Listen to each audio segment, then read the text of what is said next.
The Untamed specialization is rarely talked about in many circles, but with many other options getting nerfed recently, this spec has the opportunity to share the limelight with other popular classes. And when you decide to try this spec out, I'm sure that you will see that it deserves more praise than it currently gets. To unlock the Untamed, you will need the End of Dragons expansion. However, for some weapons or relics, you may need other expansions as well. In this video, we'll cover the basic setup and rotation of the main 3 builds for the Untamed: the Power DPS, the Quickness DPS, and the Open World variant, which is actually one of the strongest and most durable open world builds that isn't running Celestial equipment. Without further ado, let's get started with the full DPS Power Untamed. You will run full Berserker's gear with Scholar runes and Relic of the Dragon Hunter. You will be running Hammer and Sword Axe with Force and Impact and Force and Air sigils respectively. For traits, you want to run Marksmanship 3-2-2, Skirmishing 1-2-3, and Untamed 3-1-3. For utilities, you want to use We Heal as 1, Flame Trap, Frost Trap, Signet of the Wild, and Forest's Fortification. Your elite skill is optional. This is the most selfish elite skill. However, you can run Entangle or Spirit of Nature if you want. Your pets can be Tiger, Stalker, Electric Wyvern, Rock Gazelle, or whatever, depending on what you prefer or need. And the major mechanic of the Untamed is the Unleash mechanic, which not only changes your personal skills on your hammer, but also your pets. In most cases, swapping this Unleash back and forth is the primary mechanic that you will be working around, and you will see that in these rotations. So you start most of these rotations in Unleash Pet. You can use the pet's Unleash skills like Poisonous Cloud if you have a pet that has that skill. If not, just start with Flame Trap. Then you transfer the Unleash to Unleash Ranger to yourself, and you use Hammer skills 5, 4, 2, and 1 while in Unleashed. And then you use Frost Trap before swapping over to your Sword and Axe set. On Sword Axe, you use 4, 2, 3, and 5 before auto attacking. Swap to your Unleash Pet, do some auto attack chains, swap back to your Ranger, cast Flame Trap, and then use skill 2 and 3 before weapon swapping. For your hammer rotation, you will be using 4, 2, 1, 3 auto attack, and then 2 and 5. Then auto attack, use your heal skill. If you want to save your heal skills cooldown, just auto attack chain again before swapping the Unleash, but you don't have to use your heal skill in the rotation. So once again, on hammer, 4, 2, 1, 3 auto attack, 2, then 5, then auto attack again, swap Unleash to your pet, do another auto attack chain, swap Unleash back to you, use Flame Trap, and use 1, 4, and 2 on hammer, then Frost Trap, then weapon swap back to Sword Axe to continue the Sword Axe loop. So you go 4, 2, 3, 5, auto attack, Unleash pet, auto attack, back to you, Flame Trap, 2, 3, so on and so on. The hammer rotation is the most convoluted since it involves significant wait times, so you will be swapping Unleash back and forth during that time. And in short, when you're in hammer, you want to primarily focus on using your Unleashed hammer skills and auto attacking, and you want to end each hammer set with Frost Trap. So when Frost Trap is used and out, you hop into the Sword Axe set, and then once it's on cooldown, you will be camping hammer and using Flame Trap. And that's basically the DPS version. The Quickness variation has more play with the Unleashed mechanic, since the ambush skills are more important and they're what give you the ability to generate quickness for your group. There also is a little bit of a gear change and a rune swap. So for the Quickness variation, you will be running full Berserker's gear with the exception of a Diviner's helmet, the superior rune of the Firework, and Relic of the Claw. For your hammer and your Sword Axe, you will be running Force and Concentration sigils on both weapon sets, and you want that boon duration. To give this an added boost, you can also run Golden Fried Dumplings for food, which is what you want to run for food on the open world variant. Spoiler alert. But for pets, you will want to use the Wallow and the Boar because you are running the trait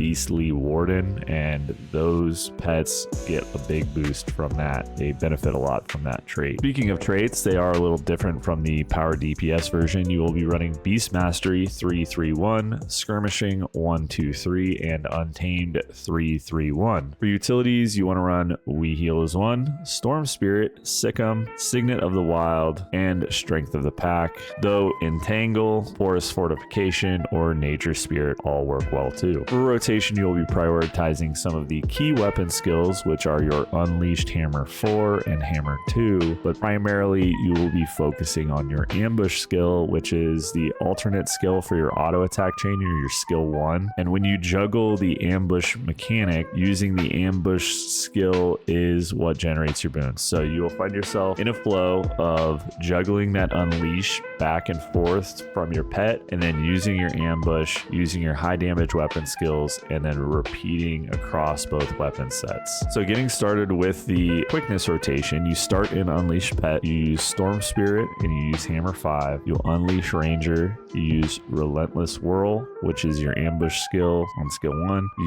use Hammer 4 and 2, weapon swap, use the ambush skill on sword, and then use 4, 2, 3, and 5 before auto attacking. Use skill 2, auto attack, unleash back to pet, skill 3, unleash back to ranger, use your sword ambush skill again, use skill 4, which is the axe CC throw, swap to hammer, use your ambush on hammer, use skill 2, 4, 3, and 5, use storm spirit, auto attack, swap unleash to pet, auto attack, swap it back to ranger, use your relentless whirl ambush attack on hammer, weapon swap, use your sword ambush, and the loop continues. So how do we simplify this? It seems like a lot. I kind of like glossed over it. What is the meat and potatoes of it? Well, you use storm spirit off cooldown, use sick'em when you're going into hammer, and to understand the unleash toggle and the ambushes, when you are getting ready to weapon swap, that's when you swap your unleash. So you get your current set, your current weapon set, skill 1 ambush, then you weapon swap, and then you get your alternate weapons, skill 1 ambush. All the rest of it, using your skills, is in between that core boundary. So again, when you're getting ready to weapon swap, you swap the unleash to your pet, swap it back to you, you use your current weapon set's skill 1 ambush, and then you swap weapons and use that weapon set's skill 1 ambush. Then in between, you use your skills, and then when you're getting ready to swap back to weapons, you swap your unleash again, use that weapon set's skill 1 ambush, and then weapon swap, use the other ambush as well, and so on and so on and so on. So you enter the new weapon set with the ambush attack, and then you leave the last weapon set on the ambush attack. The rest is just skill priority. I hope that makes sense, because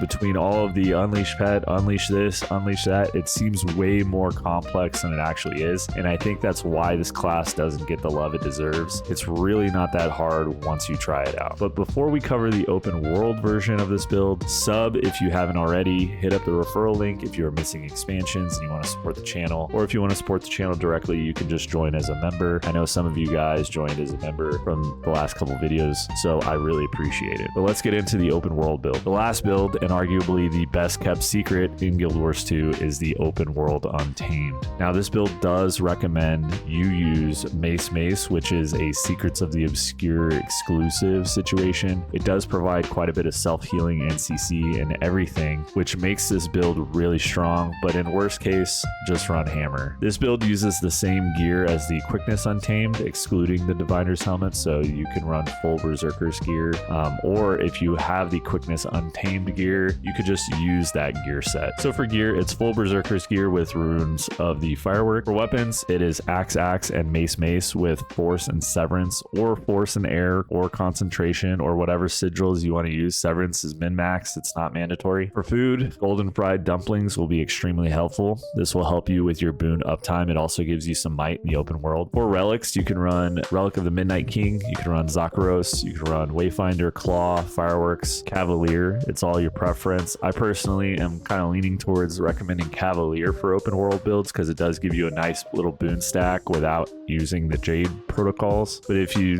have EOD, because you have the Untamed specialization, so I would definitely recommend getting the Jade bot protocols if you're planning on running the open world. But getting into it, for traits, it's also different. You are running Skirmishing 223, Wilderness Survival 321, and Untamed 4, 3, 2, 1. Your pets, you can use whatever, but the Gazelle and Jacaranda are good for CC. You run Storm Spirit, Exploding Spores, Signet of the Wild, and Forest Fortification. And this build really is all about CC and damaging enemies who are CC'd, since you are running the Carnivore trait in Wilderness Survival. This is what makes this build so insanely strong when combined with Mace.